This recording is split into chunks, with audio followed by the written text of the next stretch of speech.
1526 में काबुलिस्तान के तैमूरी राजा बाबर ने दिल्ली की ओर रुख किया। 21 अप्रैल 1526 को उत्तर भारत के छोटे से गांव पानीपत में बाबर और दिल्ली का सुल्तान इब्राहिम लोदी आमने सामने खड़े थे। इब्राहिम लोदी की सेना के सामने बाबर की सेना चींटियों की फौज से ज़्यादा न थी। बाबर की सेना में केवल 10 से 15 हजार सैनिक थे, तो वहीं इब्राहिम लोदी की सेना में 1 लाख से 1,40,000 सैनिक और कम से कम 1,000 हाथी थे, जिनकी चिंगाड़ ही बाबर के 15,000 सैनिकों को तितर बितर करने के लिए काफ़ी थी। लेकिन ऐसा क्या हुआ कि बाबर के 15,000 सैनिक लोदी के 1,40,000 सैनिकों और 1,000 हाथियों पर भारी पड़ गए। इस लड़ाई में बाबर ने पहली बार बारूद, बंदूकों और तोपों का इस्तेमाल किया। इब्राहिम लोदी के पास ऐसी मैदानी तोपें नहीं थीं, इसलिए आम तौर पर ऐसा माना जाता है कि बाबर की बंदूकों ने इस लड़ाई में बाबर को जीत दिला दी। लेकिन इसके अलावा भी और ऐसे कई कारण थे जो युद्ध में बाबर के लिए फ़ायदेमंद साबित हुए, जिनके बारे में बाबर ने सोचा भी नहीं था। ऐसा लग रहा था पानीपत का वो दिन बस बाबर के लिए ही बना था। बाबर की तोपें जब युद्ध के मैदान में गरज रही थीं, तो विस्फोट की आवाज़ इब्राहिम लोदी की सेना के हाथियों को डरा रही थी। उसके हाथी डर कर अपनी ही सेना के लोगों को रौंदते हुए इधर उधर भाग रहे थे।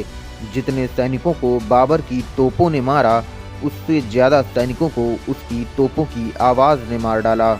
लोदी के सैनिक रणनीति के मुताबिक लड़ नहीं पा रहे थे। दूसरी ओर बाबर एक नई रणनीति युद्ध के मैदान में आजमा रहा था, जिसने बाबर को जिताने में बंदूकों और तोपों से भी ज़्यादा अहम भूमिका निभाई, जिसका नाम था तुलुगमा और अराबा। अराबा एक गाड़ी होती थी जिसे घोड़े या बैल खींच रहे होते थे। तुलुगमा का मतलब था पूरी सेना को कई यूनिटों में बांट देना, जैसे कि लेफ्ट, राइट और सेंटर। फिर लेफ्ट और राइट डिवीज़न आगे और पीछे की 2 अलग डिवीज़नों में बट जाती थी। इस तरह एक छोटी सी सेना दुश्मनों को चारों ओर से घेर लेती थी। उसके बाद सेंटर फॉरवर्ड डिवीज़न कई अराबा गाड़ियों को दुश्मनों के सामने रखकर आपस में रस्सियों से बांध देती थी, जिनके पीछे तोपों को ढक कर रखा जाता था।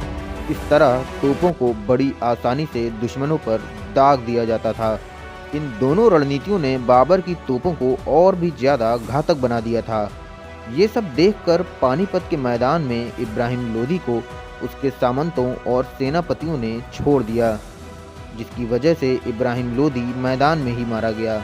लेकिन अगर इब्राहिम लोदी 1 और घंटे तक जिंदा रहता तो वो ये लड़ाई जीत सकता था, क्योंकि बाबर के पास बारूद का भंडार खत्म हो रहा था और उसके सैनिक भी तेजी से थकते जा रहे थे। लेकिन कुछ भी हो, बाबर के रणनीतिक कौशल ने उसे भारत में मुगल साम्राज्य का संस्थापक बना दिया। पानीपत की ये लड़ाई यूं खत्म हुई मानो दिल्ली की गद्दी बाबर की राह देख रही थी।